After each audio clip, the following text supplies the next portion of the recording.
Pourquoi mon copain et moi avons-nous rompu après avoir lu un article sur ChatGPT? Petite, vers 7 ans, j'ai découvert que je pouvais voir les sons, pas au sens figuré, non, littéralement. La voix de ma mère se répandait comme du miel ambré et chaud dans l'air, tandis que le tonnerre faisait jaillir dans ma vision de grandes explosions violettes. Je pensais vraiment que tout le monde vivait ça, jusqu'au jour où mon institutrice m'a envoyé voir la psy de l'école parce que je passais mon temps à dessiner les couleurs du cours de maths. J'ai appris ce jour-là que je souffrais, ou bénéficiais, selon le point de vue, de chromesthésie. Certains sons font jaillir des couleurs devant mes yeux, un phénomène assez rarissime puisqu'il ne touche qu'une personne sur 3000. À la fac, j'avais fini par renoncer à l'idée de fréquenter quelqu'un. Impossible d'expliquer que le rire d'une personne avait pour moi la couleur d'un feu d'artifice doré, sans récolter ces regards qui signifient « tuer cinglé ». Du coup, j'ai appris à me taire, à garder pour moi assez de trucs qui faisaient pourtant ma vie. Puis, l'an dernier, ma coloc m'a embarqué dans une silent disco. Tu sais, ces soirées où on danse tous un casque vissé sur les oreilles,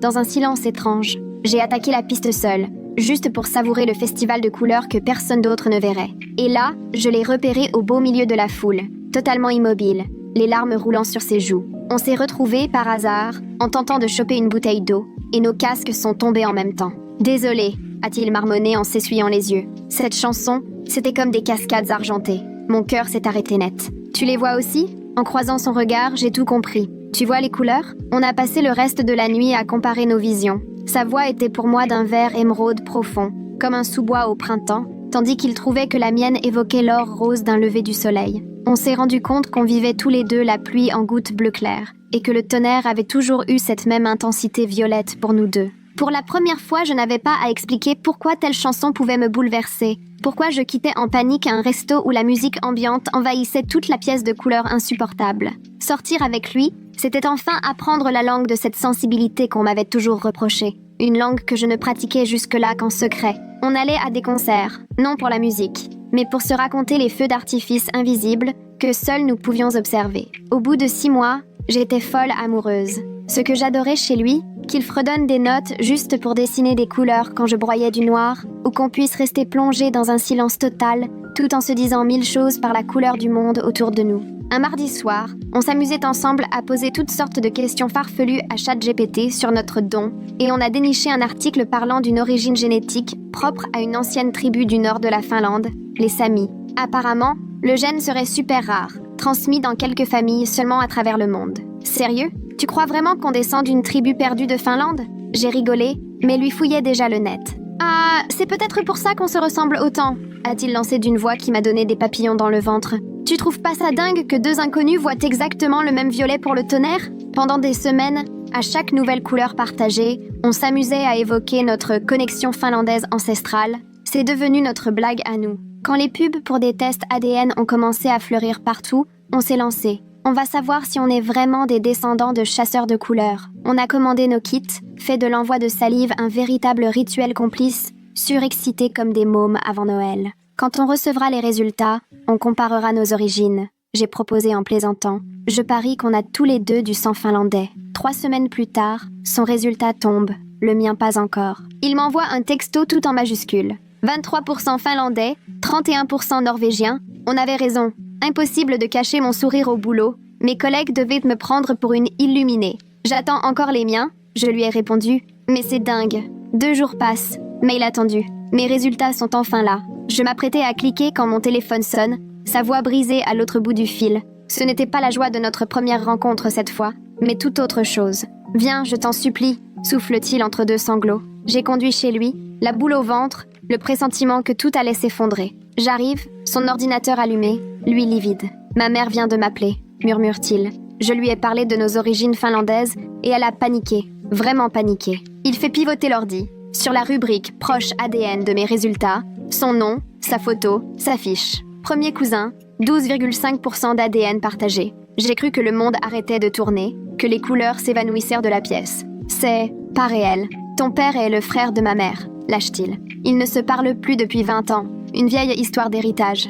Voilà pourquoi on ne savait pas. Chacun grandit loin de l'autre, non différents, villes à part. Je suis restée tétanisée sur son canapé, incapable de détacher mon regard de l'écran avec nos 2 prénoms alignés, ce fichu pourcentage en dessous. Mon cerveau comprenait, mais refusait de relier ces chiffres à nous, à toute notre histoire. Il pleurait tout près, des sanglots étouffés, insupportable à entendre, mais je n'osais pas le regarder. Si je le faisais, tout deviendrait trop réel et impossible à effacer. J'avais besoin d'encore quelques secondes d'irréalité. Il a brisé le silence. Sa mère venait de tout lui expliquer, la brouille après la disparition de leurs parents, l'héritage qui avait monté tout le monde les uns contre les autres, changement de nom, plus d'adresses en commun, rien pour soupçonner la vérité. Et soudain, les couleurs elles-mêmes semblaient avoir perdu sens. La machine bourdonnait d'un marron sale au lieu de son bleu habituel. La circulation dehors prenait un jaune maladif. Tout paraissait étranger, disloqué, comme nous deux. Je me suis levée sans un mot, trop bouleversée pour articuler quoi que ce soit. J'ai attrapé mes clés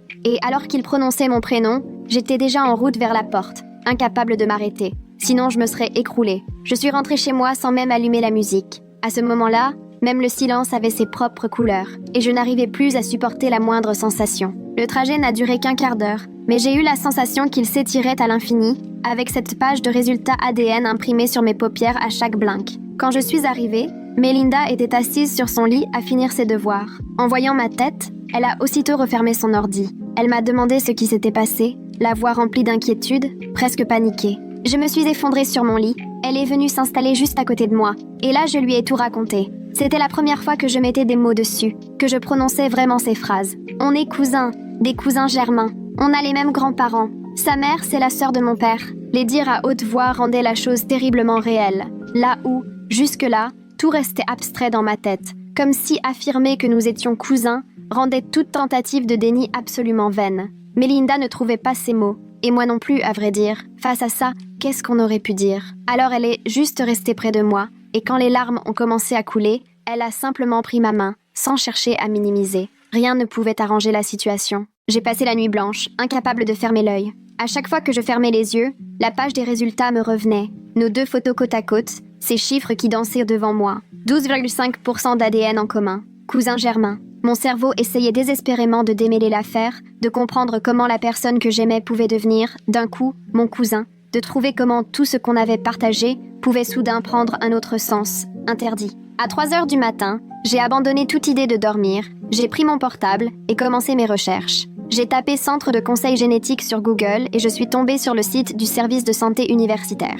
Il proposait des rendez-vous d'urgence, alors j'ai rempli le formulaire en expliquant que j'avais besoin du créneau le plus tôt possible, parce que j'avais besoin qu'on m'explique réellement ce que tout ça voulait dire. La conseillère m'a proposé un rendez-vous le lendemain après-midi, en urgence. Quand je suis arrivée dans son bureau, elle avait cet air à la fois pro et empathique qui m'a un peu soulagée. Elle m'a expliqué que des cousins germains partagent leurs grands-parents, qu'on avait reçu chacun 25% de notre ADN d'eux, donc environ 12,5% en commun. Elle a évoqué les risques biologiques, en précisant que ce qui pose surtout problème, c'est si on a des enfants ensemble, avec le risque de maladies génétiques ou de malformations.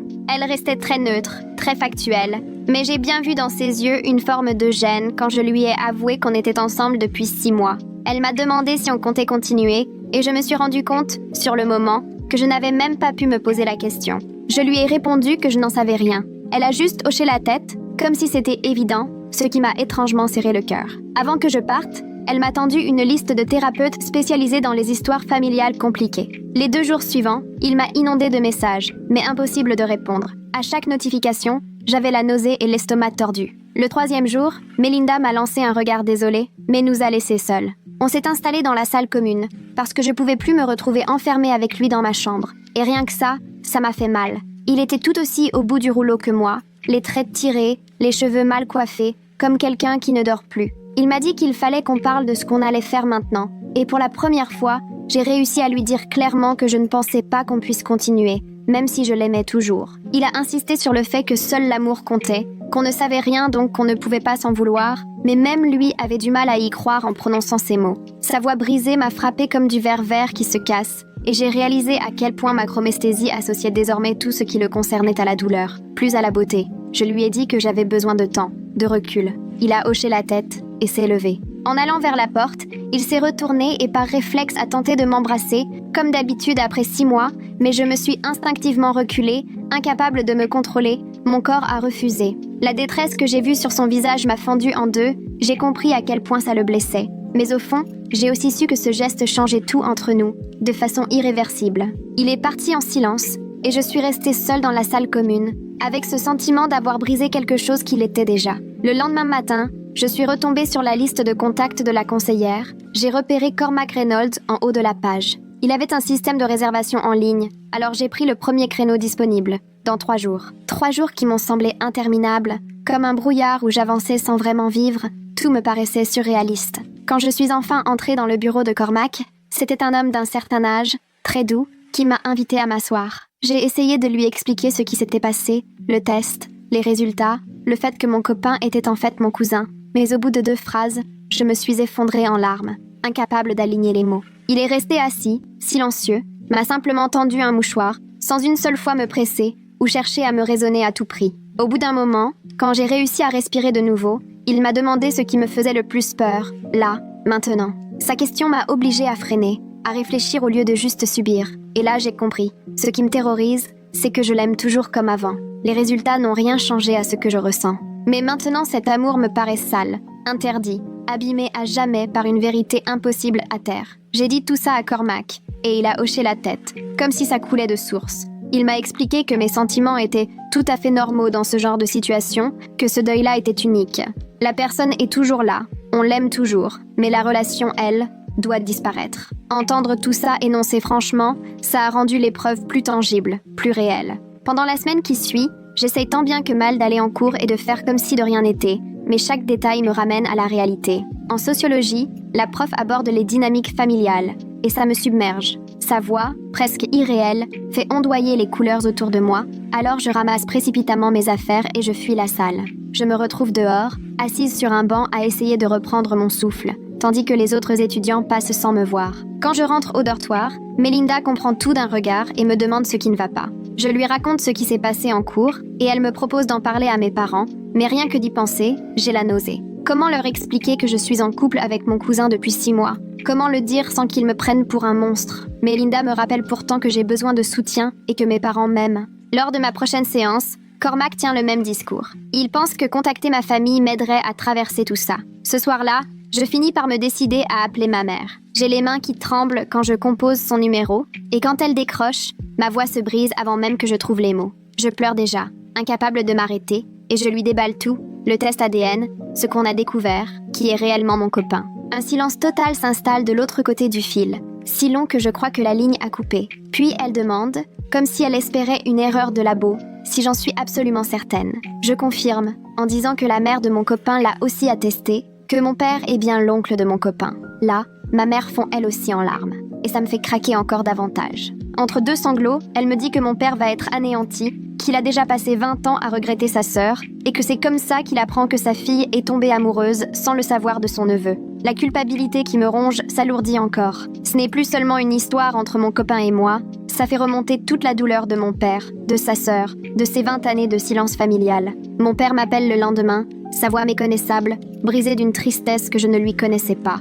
Il prend d'abord de mes nouvelles, puis il s'excuse, persuadé que l'éloignement entre lui et sa sœur a rendu tout cela possible. Il ne cesse de ressasser qu'il aurait dû faire davantage pour réconcilier la famille, que s'il n'avait pas été si têtu, si fier, tout aurait pu être différent, et qu'on aurait su bien avant la vérité. J'essaie de lui dire que ce n'est pas sa faute, mais il n'arrive pas à s'en convaincre. Il se reproche de n'avoir rien tenté, alors qu'en renouant contact avec sa sœur, tout cela aurait pu être évité. Je fonds à nouveau en larmes, impuissante devant sa douleur. Il me demande s'il peut venir me voir et j'accepte, parce que j'ai désespérément besoin de ma famille, même si une partie de moi redoute ce face-à-face. 2 jours plus tard, il arrive à ma résidence universitaire. À peine ai-je ouvert la porte, qu'il me serre longuement dans ses bras, sans un mot. Je le sens trembler, je comprends qu'il pleure aussi. On reste enlacés dans l'embrasure de la porte, le temps semble suspendu. Finalement, on décide d'aller boire un café en ville, incapable d'affronter tout ça dans la chambre exiguë. Installé dans une banquette du fond, il commande 2 cafés auxquels on ne touche pas.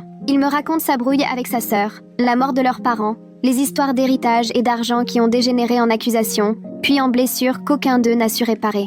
Tout est parti de malentendus sur le partage, puis chacun a laissé la fierté prendre le dessus, à tel point qu'ils n'ont plus su se parler, même une fois l'administration de la succession terminée. Il admet aujourd'hui qu'il a souvent pensé à recontacter sa sœur, mais il a toujours reporté, se persuadant qu'il était trop tard, ou que c'était à elle de faire le premier pas. Jamais il n'aurait cru que leur silence aurait ce genre de conséquences. Je lui demande s'il compte renouer avec elle, et, les yeux posés sur sa tasse intacte, il m'explique qu'elle l'a finalement appelé la veille, après que son fils lui a tout raconté. Ils ont passé 2 heures au téléphone, à pleurer, à s'excuser pour 20 ans de mots trop durs. Mon père avoue en sanglotant que c'est cruel, qu'il faut une tragédie pour les rapprocher enfin. Je lui prends la main à travers la table, parce que je ne sais pas quoi faire d'autre. On reste silencieux quelques minutes, puis il me ramène à la résidence. Dans le parking, son étreinte dure plus longtemps que d'habitude. Je sens ses larmes dans son dos. Je remonte et m'effondre sur mon lit, incapable de bouger. Melinda me retrouve un peu plus tard, allongée, à fixer le plafond. Elle s'assied au bord du lit et me caresse doucement le dos sans rien dire. 3 jours après, mon téléphone vibre. Un message de mon copain. Sa mère souhaite rencontrer mes parents pour parler de tout ça. Le message reste affiché, mon cœur se serre. L'idée de les réunir tous me donne la nausée. Je lui réponds que j'ai besoin de temps pour digérer. Il comprend aussitôt. Je reste prostrée devant mon téléphone une vingtaine de minutes, puis j'appelle le cabinet de Cormac pour demander un rendez-vous en urgence. Il me rappelle rapidement et me cale une place dès le lendemain. Dans son bureau, je lui expose tout. Le projet de réunion familiale, l'angoisse qui m'étouffe rien qu'en y pensant. Cormac sort alors son bloc-notes et pendant 1 heure, on s'entraîne à gérer des conversations difficiles. Il joue tour à tour la mère de mon copain, mon propre père, mon copain. Ça m'aide à poser mes limites, à trouver les phrases pour ne pas me laisser envahir. À la fin de la séance, la peur est moins dévorante, même si l'angoisse me tord toujours l'estomac. J'envoie un message à mon copain pour lui dire que je viendrai à la réunion, à condition de ne pas faire traîner. Il faut que ça cesse de me hanter. Je ne pourrai pas supporter ça plus longtemps. Il propose qu'on se retrouve le samedi suivant, dans un restaurant du centre-ville avec des salons privés. Ce soir-là, ma mère m'appelle pour me demander si je suis vraiment sûre de vouloir y aller. Je lui réponds que je n'ai plus de certitude sur rien, mais que c'est un moment qu'il faut traverser ensemble. La semaine qui précède la rencontre me paraît interminable. J'ai l'impression que je vais perdre pied. Tous les matins sous la douche, je récite sans fin les phrases que Cormac m'a soufflées. Melinda ne cesse de me faire répéter les limites à ne pas dépasser. Quand le samedi arrive, j'enfile la tenue la plus passe-partout que j'ai, pour éviter qu'on voit à quel point je suis ébranlée, même si, au fond, je le suis totalement. Mes parents viennent me chercher à midi. Nous faisons la route jusqu'au restaurant dans un silence tendu. Le salon privé est au fond, et quand on entre, mon copain et sa mère sont déjà installés. L'embarras me tombe dessus si violemment que j'ai du mal à me rappeler de respirer. On s'assoit tous, gênés, les yeux fuyant le regard des autres. Mon copain et moi, on échange un regard furtif, à peine 1 seconde avant de détourner la tête. C'est sa mère qui prend la parole la première, s'excusant auprès de mon père pour toutes ces années sans nouvelles. Mon père lui répond en présentant lui aussi ses excuses. Les 2 fauteuils s'échangent des mots lourds de regret pendant que je me sens figée sur ma chaise. Ma mère passe discrètement sa main sous la table et serre la mienne. À ce moment-là, la mère de mon copain se tourne vers moi, les yeux déjà mouillés de larmes. Elle s'excuse sincèrement, expliquant qu'elle n'aurait jamais imaginé qu'un différend avec mon père prendrait une telle ampleur, ni que cela pourrait faire autant de mal à qui que ce soit, et sa voix s'étrangle. Ma mère resserre sa main autour de la mienne. Je fais tout pour garder contenance, mais la voir pleurer m'arrache moi aussi des larmes que j'essaie de retenir. Je ressens la peine de chacun dans la pièce, qui me submerge davantage. Mon père me regarde avec inquiétude. Je vois bien qu'il a peur que je craque. Les parents continuent à revenir indéfiniment sur le passé et sur tout ce qu'ils auraient voulu changer. Puis, c'est enfin au tour de mon copain de parler. Il dit, d'une voix posée, qu'on doit décider de ce que nous allons faire, lui et moi. Du coup, plus personne n'ose parler. Mon père me lance un regard bouleversé et je comprends ce qu'il redoute. J'inspire profondément, je rassemble mes forces et j'annonce que je ne crois pas que nous puissions rester ensemble, même si nos sentiments sont toujours là. Mon copain se décompose, mais il ne proteste pas. Il ne tente même pas de me convaincre du contraire. Sa mère hoche la tête lentement, l'air de s'y être préparée dès le début. Ma mère me serre la main à m'en faire mal, et je vois qu'elle doit se contenir pour ne pas fondre en larmes. Mon copain tout saute et dit qu'il comprend mon choix. Il demande avec espoir si peut-être, avec le temps, on pourrait au moins rester amis lorsqu'on aura digéré tout ça. Je ne peux pas lui mentir, même si ça me brise. Je lui dis que je n'en sais rien, que c'est trop douloureux pour moi, rien que d'y penser. Le silence qui suit s'installe, dense et presque palpable,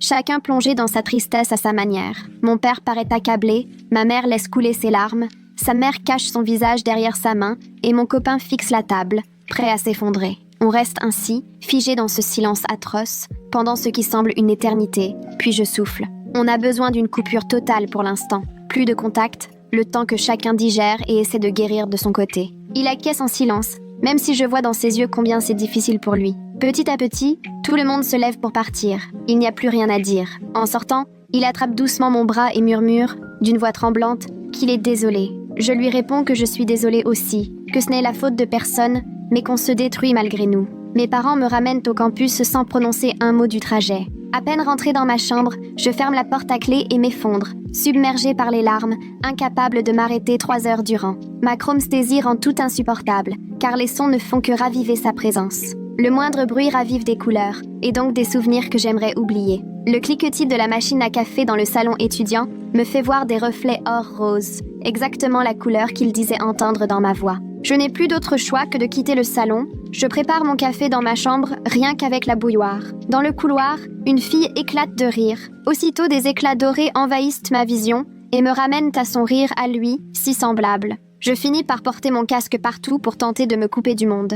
Même la musique devient douloureuse, puisqu'on partageait tout, jusqu'aux couleurs qu'on percevait en écoutant nos chansons préférées. J'efface tout ce qu'on écoutait ensemble de ma playlist. J'en perds la moitié. J'évite aussi tous les endroits qui étaient à nous. La moitié du campus, le bâtiment de musique où on passait nos soirées à voir des couleurs que personne d'autre ne voyait, le resto U où on dînait tout le temps, la petite salle de la bibliothèque qu'on avait presque annexée, le banc devant le bâtiment science où on s'est embrassé pour la première fois. Melinda fait tout ce qu'elle peut pour m'aider, me proposant de nouveaux endroits pour manger ou réviser. On teste un autre resto U de l'autre côté du campus, un café en ville où je n'étais jamais allée, mais partout, son absence me saute aux yeux. Rien ne sonne juste sans lui. Les couleurs ne vont pas, les sons non plus. Tout me rappelle ce que j'ai perdu. J'ai l'impression de mimer la vie d'étudiante comme sous l'eau. Les cours se déroulent autour de moi, mais j'ai du mal à me concentrer. Melinda ne me lâche pas. Elle m'accompagne même aux séances avec Cormac 2 fois par semaine, de peur que je n'y aille pas toute seule, et elle a sans doute raison. À la séance suivante, je demande à Cormac pourquoi la douleur est si aiguë alors que,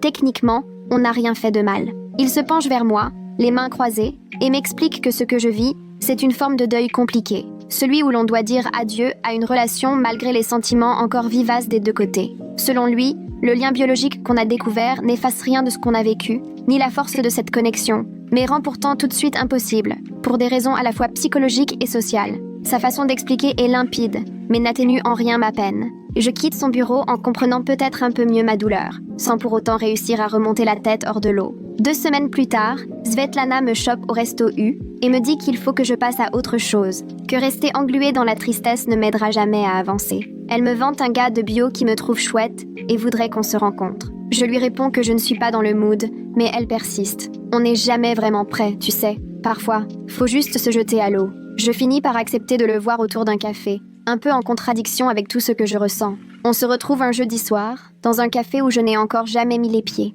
Le mec a l'air sympa, il parle de ses études, de sa famille, me pose plein de questions, mais tout le long, je ne peux pas m'empêcher de le comparer à mon ex. Son rire n'a pas la bonne couleur, sa voix paraît terne, sans relief, alors que celle de mon ex me semblait vibrer d'un vert éclatant. Même ses blagues tombent à plat, ou alors c'est moi qui ai l'impression que mon ex aurait su les raconter mieux, avec ce sens du timing qui me faisait tout oublier. Je me sens nulle et coupable de lui faire subir cette comparaison. Il n'a rien demandé. Après 1 heure, il propose qu'on aille prendre l'air. On se retrouve près de sa voiture, et il se penche pour m'embrasser en guise de bonne nuit. Là, j'ai un mouvement de panique, totalement physique. Je recule brutalement, baragouine une excuse et prends pratiquement la fuite vers ma propre voiture. Il m'appelle, inquiet de savoir s'il a fait quelque chose qu'il ne fallait pas, mais je suis déjà loin, le cœur en vrac. Dans ma voiture, je reste 1 heure à pleurer, submergée par le sentiment d'être cassée, irrécupérable, persuadée que je ne pourrai jamais redevenir comme avant. Il m'envoie des messages pour savoir si ça va, mais je ne peux rien répondre, incapable de trouver les mots pour expliquer ce qui cloche chez moi. Le lendemain matin, Svetlana débarque dans ma chambre avec des cafés brûlants et des sandwichs pour le petit-déj. Elle ne me pose pas de questions, s'installe juste au bord du lit et attend. Je finis par lui avouer que je doute de pouvoir un jour être proche de quelqu'un d'autre, que rien que l'idée de laisser quelqu'un approcher ou de découvrir un nouveau secret effrayant me donne la nausée. Et s'il restait encore d'autres vérités à déterrer, un autre drame prêt à m'exploser à la figure, elle m'écoute sans juger, pendant que je tourne en rond dans ma tête, puis me rassure. La guérison, ça ne va pas en ligne droite. C'est normal de ne pas être prête. Elle pense que j'ai été trop pressée d'accepter ce rendez-vous, qu'il n'y a rien de grave, que je pourrais retenter ma chance plus tard, quand j'en aurais vraiment envie, et pas parce que les autres pensent que je devrais. Ce respect de mon rythme m'aide infiniment plus que ses conseils. Les 2 mois suivants filent dans un brouillard de cours, de séances chez la psy et de tentatives pour exister dans un monde qui sonne faux. Puis, un mardi banal, je traverse le campus en direction du labo de chimie et je le vois. Il sort de la bibliothèque alors que je m'approche du bâtiment des sciences. D'un coup, on est à quelques mètres l'un de l'autre, figés, à se fixer sans savoir quoi dire. Il a l'air amaigri, des cernes sous les yeux qui font écho aux miens. Je devine que je ne vaux sûrement pas mieux.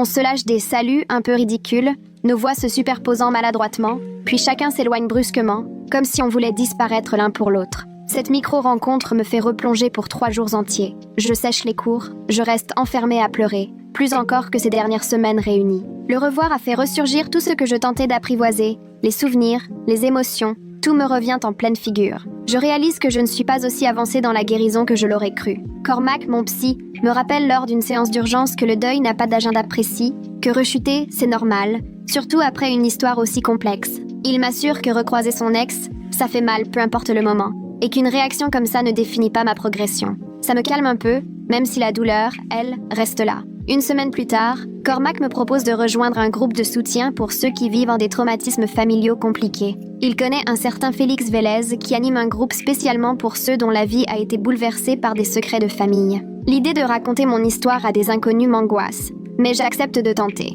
La première séance a lieu dans une salle de réunion d'un centre associatif, avec 8 autres personnes assises en cercle. Félix se présente, pose les règles, puis invite à prendre la parole.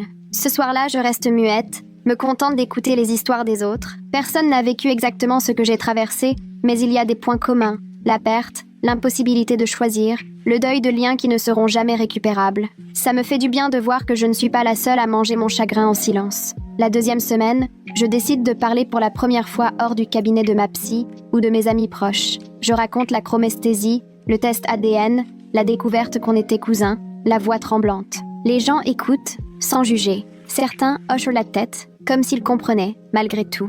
À la sortie, une femme d'une 40aine d'années vient me voir. Elle me confie qu'un secret familial a ruiné son mariage il y a 5 ans et qu'elle essaie encore de s'en remettre. On discute une 20aine de minutes sur le parking. Elle me glisse qu'il n'y a pas toujours de solution idéale, que parfois accepter l'injustice fait partie du chemin. Elle me répète que je finirai par m'en sortir, même si ça paraît improbable aujourd'hui, et je la crois parce qu'elle en est la preuve vivante. 3 mois après la rupture, un changement s'opère. Je suis seule dans ma chambre universitaire, je révise, Mélinda met de la musique et je réalise que j'arrive à écouter sans que chaque note me ramène son souvenir. Les couleurs sont toujours là, la chromesthésie ne m'a pas quittée, mais la douleur, elle, s'est estompée. Elle devient supportable. Ce n'est pas que j'ai oublié ou que je m'en fiche, simplement, le chagrin a changé de forme. Il me pèse toujours, mais je peux le porter sans qu'il m'écrase. Je peux penser à lui sans fondre en larmes, percevoir les couleurs des sons sans pleurer tout de suite. Ça avance doucement, presque en douce, mais chaque progrès est réel. Un soir, mon père m'appelle pour m'annoncer qu'il reconstruit sa relation avec sa sœur. Ils se parlent souvent,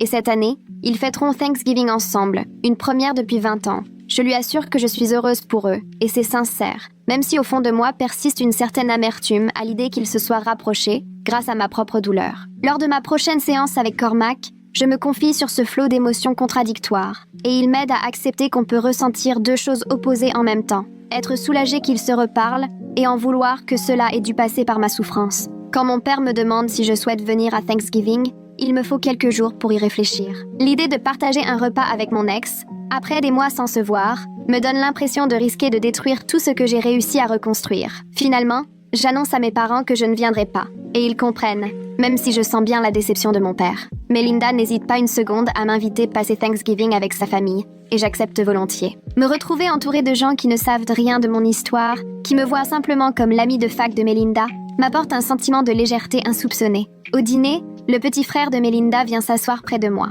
À sa question, je réponds qu'on s'est rendu compte qu'on n'était pas fait l'un pour l'autre, ce qui n'est pas faux, même si ça ne raconte rien de ce qui est vraiment douloureux. Il acquiesce puis se replonge dans son assiette, visiblement satisfait par cette explication toute simple, et je sens que quelque chose évolue en moi. La facilité avec laquelle un enfant accepte une réponse vague me fait réaliser que je suis désormais capable de porter ce secret plus sereinement. Je parviens à parler de la rupture sans m'effondrer, à dire la vérité sans pour autant tout dévoiler. Les vacances d'hiver m'offrent le recul dont j'ai besoin loin du campus et de ses souvenirs. Et je passe 2 semaines chez moi à renouer avec une part de moi-même d'avant. Mes vieux pinceaux et tubes de peinture dormaient toujours dans mon placard. Et, un après-midi, je m'installe à la table de la salle à manger pour recommencer à peindre. J'utilise ma chromesthésie pour donner forme en couleur à la musique. Je lance des morceaux, je laisse les bleus, les violets, les ors se répandre sur la toile en suivant des motifs que moi seule comprends. J'ai le sentiment de reprendre possession de quelque chose qui nous appartenait à tous les deux, mais pour l'adapter entièrement à moi. La chromesthésie ne symbolise plus notre histoire. C'est redevenu mon domaine. Un après-midi, alors que je travaille sur une toile inspirée par le bruit de la pluie, pleine de gouttes bleu pastel et de traits argentés, ma mère me regarde peindre et me glisse doucement que je lui parais plus présente, plus vivante, moins spectatrice de ma propre vie. Et je prends conscience qu'elle a raison, alors que j'ajoute les dernières touches. Le poids de la peine s'allège. Je parviens à porter ce chagrin sans qu'il m'écrase. Je ne peux pas encore dire que je suis heureuse, mais je ne me noie plus et c'est déjà énorme. C'est un vrai progrès, palpable, dans ces instants où je crée, où j'ai à nouveau l'impression de vivre des choses positives. En janvier, mon ex m'envoie un message pour m'annoncer qu'il va partir dans une autre université, dans un autre état, rester ici étant trop difficile pour lui. Il me souhaite d'aller bien. Je reste un long moment à relire ce message, à essayer de saisir ce que j'éprouve. Une part de moi se sent soulagée. Je n'aurai plus à craindre de tomber sur lui. Mais une autre éprouve une tristesse sourde. C'est encore un chapitre qui se ferme. Je finis par lui répondre que je comprends et que je lui souhaite de trouver la paix. C'est bref, mais sincère. Ensuite, j'efface son numéro pour ne pas être tentée de lui écrire si jamais j'ai un moment de faiblesse. Savoir qu'il part crée en moi un mélange étrange de soulagement et de mélancolie qui me pèse plusieurs jours. Je me dis que je n'aurai plus à jeter des regards nerveux à la bibliothèque ou au resto U, ni à craindre de le croiser à une soirée sur le campus, mais c'est aussi une nouvelle porte qui se ferme définitivement sur notre histoire. J'en parle à Cormac lors de ma séance suivante et il m'aide à voir les choses autrement. Partir, c'est choisir de guérir plutôt que de s'accrocher à une proximité douloureuse. Prendre de la distance physique est sûrement ce qu'il fallait, pour lui comme pour moi. Le semestre de printemps commence. J'ai choisi de nouvelles matières dans des bâtiments où je ne mettais jamais les pieds. Un vrai nouveau départ. Svetlana me présente à son groupe d'études et je me fais de nouveaux amis, des gens qui n'ont jamais entendu parler de mon passé et ne connaissent que la personne que je suis aujourd'hui. Ils ignorent tout de mon ex, du test ADN, du reste. Et ce simple fait est une vraie bouffée d'air. Avec eux, je peux me reconstruire, être définie par mes envies, pas seulement par ce que j'ai traversé. Un soir à la bibliothèque, j'entends quelqu'un fredonner, et pour la première fois depuis des mois, les couleurs qui dansent dans l'air me donnent envie d'explorer ma chromesthésie, au lieu de la subir. Je comprends alors que cette caractéristique, qui nous avait réunis, peut retrouver toute sa place dans ma vie, sans être marquée à tout jamais par notre histoire. Elle est à moi, elle fait partie de qui je suis, et je peux la revendiquer à nouveau. J'assiste à une conférence sur la synesthésie ouverte à tous, et après, je discute longuement avec la professeure de mes expériences de chromesthésie. Elle est captivée, me pose 1000 questions sur ce que je perçois, comment ça fonctionne, et me propose de participer à son étude. Dire oui, c'est comme reprendre les rênes de ce trait de ma personnalité, pour la science et une meilleure compréhension, bien loin de la réserver au chagrin ou au romantisme. Grâce à cette étude, je rencontre d'autres synesthètes. Aucun n'a exactement la même perception que moi, mais déjà, être entouré de gens qui saisissent ces différences sensorielles me fait me sentir moins seule.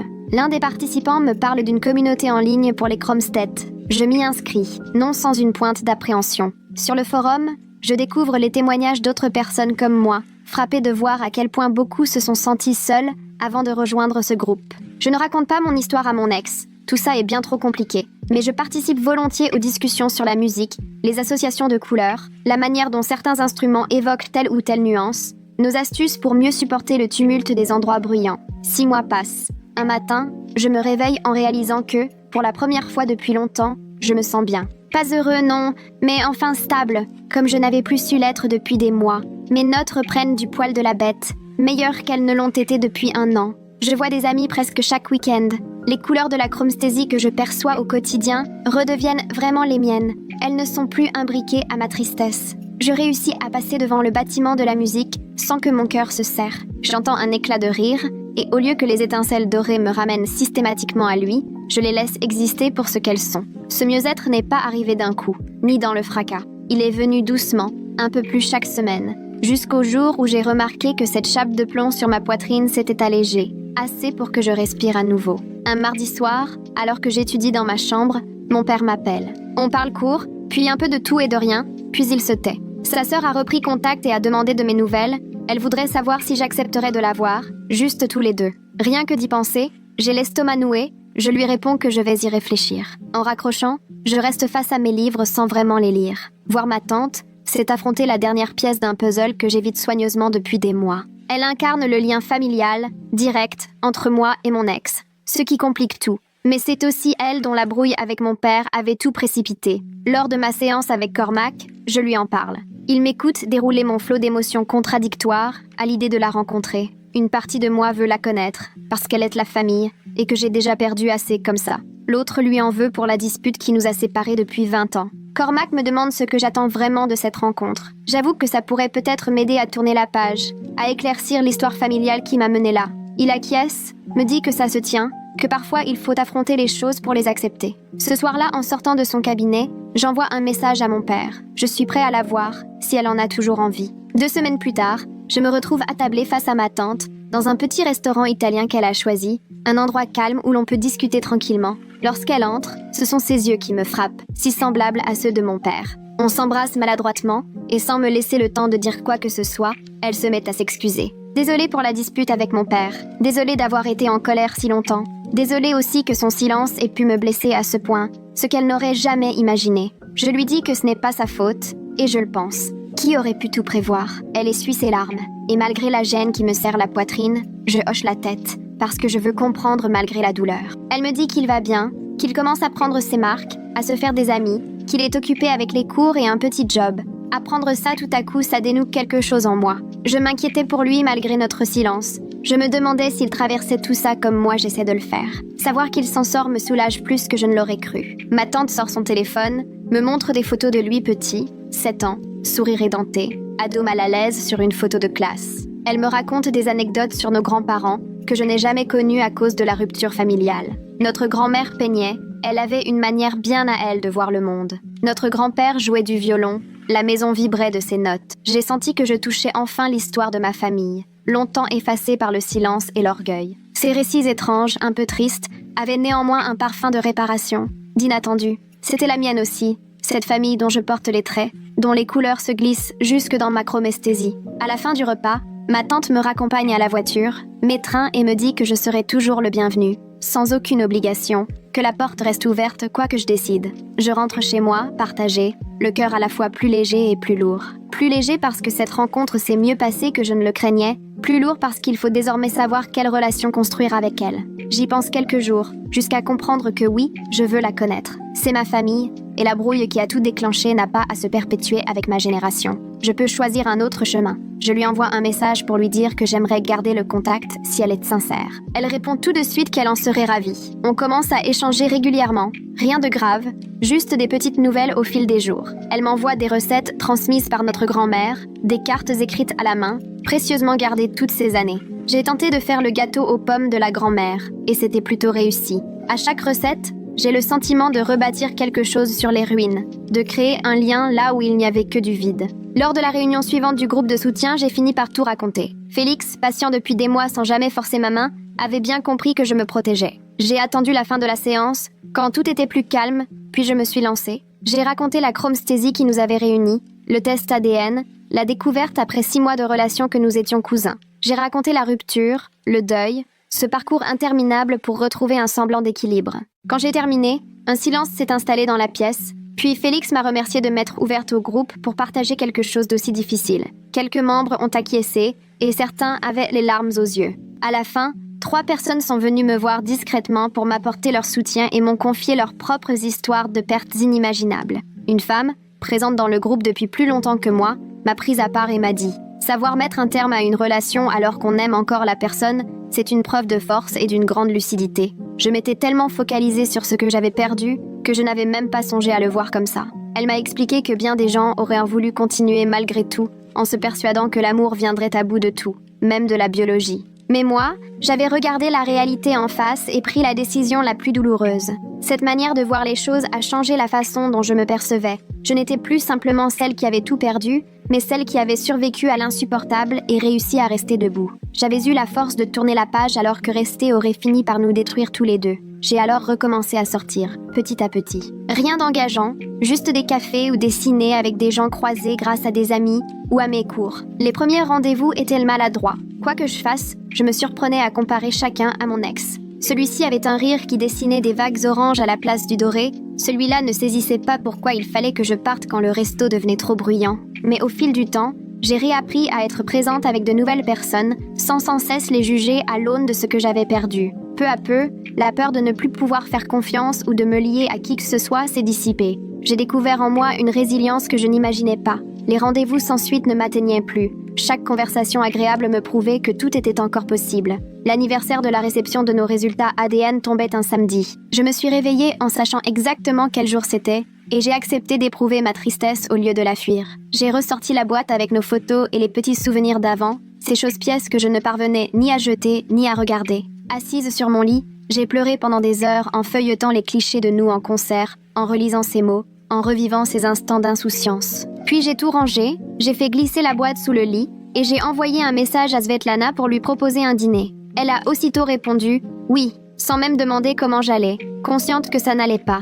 On s'est retrouvés dans notre resto-taille habituel et elle s'est juste contentée d'être là, de parler de tout et de rien, sans chercher à me consoler, en me laissant vivre ma tristesse. Un an après la rupture, je suis allée à un concert dans une petite salle du centre-ville avec quelques amis de fac. Le groupe était top, l'ambiance vibrante, et je me suis laissée porter par la musique et par les couleurs que moi seule pouvais percevoir. À un moment, j'ai aperçu quelqu'un de l'autre côté de la salle, parfaitement immobile alors que tout le monde dansait autour. Il avait les yeux fermés, l'air de voir quelque chose que personne d'autre ne voyait. Je me suis demandé s'il avait lui aussi la chromesthésie, s'il était en train d'assister au même feu d'artifice de couleurs que moi. Je n'ai pas osé lui parler, je n'étais pas encore prête. Mais le fait d'être intriguée et non brisée m'a fait prendre conscience du chemin parcouru. Peut-être qu'un jour, je serai prête à laisser quelqu'un comme moi entrer dans ma vie. Peut-être qu'un jour, je pourrai partager tout ça sans ressentir de trahison envers ce que j'ai perdu. Je n'en étais pas là, pas encore. Mais ce soir-là, au milieu des couleurs dansantes, j'arrivais à l'envisager.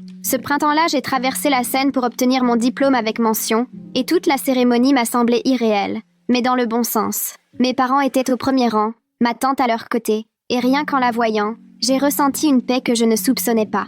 Elle avait traversé la moitié du pays pour moi et m'avait envoyé un message le matin même pour me dire combien elle était fière, ce qui m'a fait pleurer avant même d'enfiler ma toge. Mon ex avait été diplômé la semaine précédente, dans un autre état, ce qui voulait dire que je n'aurais pas à le croiser ni à croiser son regard dans la foule compacte de l'auditorium. Quel soulagement. Cette journée, je voulais qu'elle soit tournée vers l'avenir, pas vers ce que j'avais perdu. Après la cérémonie, mon père m'a retrouvée au milieu de la foule et m'a prise à l'écart pendant que ma mère immortalisait le moment avec Melinda et Svetlana. Il m'a regardé un long moment, les yeux humides, avant de me dire qu'il était fier de la façon dont j'avais traversé tout ça et que me voir tenir debout lui avait donné une leçon sur la force et la dignité, même quand tout paraissait insurmontable. Je lui ai répondu que tout cela, je l'avais appris en l'observant, lui et maman, et alors on s'est tous les deux mis à pleurer, des larmes mêlées de joie et de tristesse au beau milieu des familles en fête. Ma mère nous a rejoints et nous a serrés dans ses bras, et quelques instants, on est restés là, enlacés, tandis que la foule s'éparpillait vers le parking.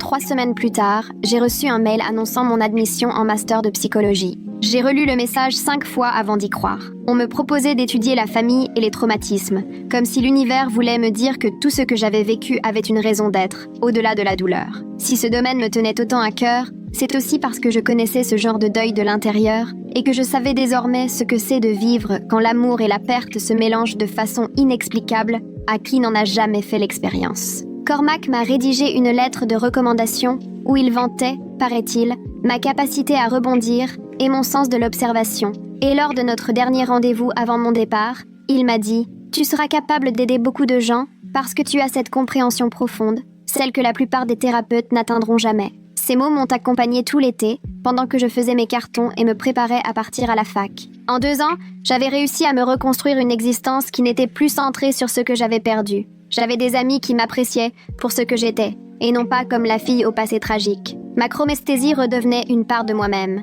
non plus un rappel douloureux, et j'arrivais de nouveau à écouter de la musique ou entendre certains sons sans aussitôt penser à lui. Je pensais encore à lui parfois, et sans doute que ce sera toujours le cas. Mais ces souvenirs ne m'anéantissaient plus. Ils étaient là, comme de vieilles cicatrices qui ne font plus mal, même si elles ne s'effacent jamais vraiment. Parfois, je me demandais s'il allait bien, s'il avait trouvé sa propre façon d'aller mieux, mais je n'éprouvais plus le besoin de chercher à le savoir. Il y a des distances qu'il vaut mieux préserver. Un mardi après-midi, installée dans un café près du campus à réviser mes fiches pour un examen sur les systèmes familiaux, j'ai entendu, à la table d'à côté, une conversation sur les couleurs et les sons. J'ai levé les yeux et aperçu une femme de mon âge qui mimait avec enthousiasme sa façon de percevoir la musique, expliquant à son amie comment certains morceaux dessinaient pour elle des images invisibles aux autres. Son amie avait l'air intriguée, lui posant des questions sur ce que donnaient les différents instruments. Je leur ai adressé un sourire avant de me replonger dans mon manuel, mon surligneur à la main, sur un passage traitant des schémas traumatiques intergénérationnels.